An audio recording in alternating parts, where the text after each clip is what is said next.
মন্দিরে পুজো দেওয়ার কথা, যাতে তুমি তাড়াতাড়ি সুস্থ হয়ে যাও। আর তুমি সেই মায়ের সাথে খারাপ ব্যবহার করছো, তোমার লজ্জা করছে না? বিয়ের পর অনেক ছেলেরা তাদের মায়ের কথা শুনে চলে। আমি ভেবেছিলাম তুমিও যদি তোমার মায়ের কথা শুনে চলো, সেই জন্যই আমি এই নাটকটা করছিলাম। প্লিজ আমাকে ক্ষমা করে দাও তুমি। এত কিছু হওয়ার পর তোমাকে যদি আমি ক্ষমা করে দিই, তাহলে মায়ের সাথে খারাপ ব্যবহার করা হবে। আমার মনে হয় তোমার এই বাড়িতে থাকা উচিত হবে না। না পবিত্র, তুমি আমাকে এই বাড়ি থেকে তাড়িয়ে দিও না। আমাকে তুমি আর একটা সুযোগ দাও। তোমাকে ছাড়া আমি আর কিভাবে থাকবো? প্লিজ আমাকে ক্ষমা করে দাও। তুমি তোমার জিনিসপত্র নিয়ে বেরিয়ে যাও, সময় মতো আমি ডিভোর্স পেপার পাঠিয়ে দেবো।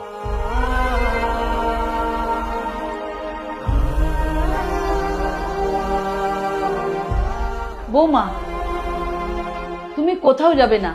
তোমার এই ভুলটা প্রমাণ করার জন্য আমরা এই নাটকটা করেছিলাম। আশা করি ভবিষ্যতে তুমি এরকম আর করবে না।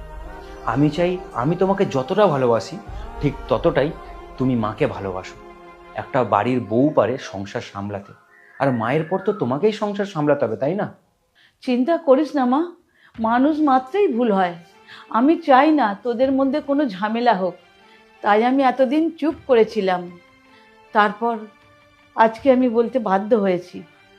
না মা, আপনি একদম ঠিক কাজ করেছেন।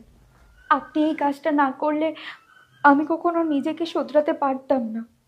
পারলে আপনি আমাকে ক্ষমা করে দেবেন।